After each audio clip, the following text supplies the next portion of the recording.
हाय friends, जय Jagannath. Welcome back to my channel. आज मु बनाऊँ चिकेन कषा। संडे रे किसी नॉनवेज तो बहुत ही बढ़िया लगे खायापी। सो मु बनाऊँ तो फास्ट मु कढ़ई रे पकई सोरष तेल, कारण आईंस गुड़ा आम सोरष तेल ही हुए। तादेह मुझे पकई फुटण टी फुटीगला कंचा पिज पकईकि भल है भाजतु। जब देखिए पिजटा लाल हो लंका गुंड और चीनी पकातु। चीनी पकड़ा द्वारा बहुत बढ़िया कलर आसे। सेटा भल भाव गोड़े हो सारापर से पकड़ा अदा रसुण पिजर पेस्ट। हाँ मु दीटा यूज कर गोटे कंचा पिज और पेस्ट भी, जहाँद्वारा कि टेस्ट चिकेन बहुत ही बढ़िया आसो। तापर पकई चिकेन मसला भल भाव मिक्स कर दिंतु। तापर एबे पकेबा मैरिनेटेड चिकेन।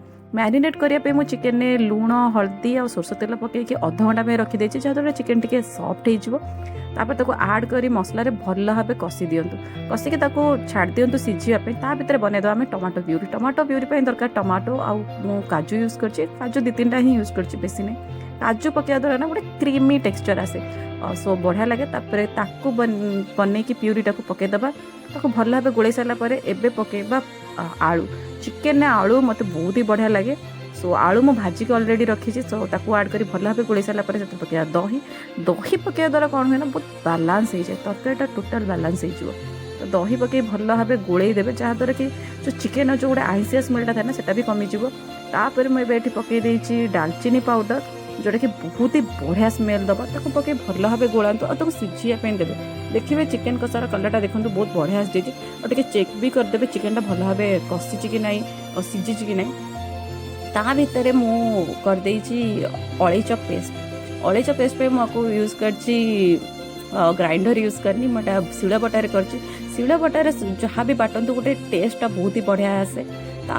तो ताको पकड़ा पूर्व पकई देछि कैप्सिकम, जोटा कि अलरेडी आलू भाजवा सहित ताको भी भाजिकी रखी। तो भजा कैप्सिकम पकई देछि, जहाँद्वारा गोटे बढ़िया स्मेल आसे। आउे पेस्टा को पकईबी जो अलैच पेस्ट रखी। तापर ताको पकई भल भाव गोलई दिंतु। तापर ताको टिके पानी दे किस समय सिझापी छाड़ दिखाँ। जो चिकेन भल भाव हो देन लास्ट को मुझे गार्निशिंग कर धनिया पत्र सहित बस धनिया पत्र दे टे समय छाड़देवे सिझापी। तापर गरम गरम भात सहित खातु। मोर आज होता भात पांपड़ और चिकेन कषार टेस्ट बहुत ही बढ़िया थिला।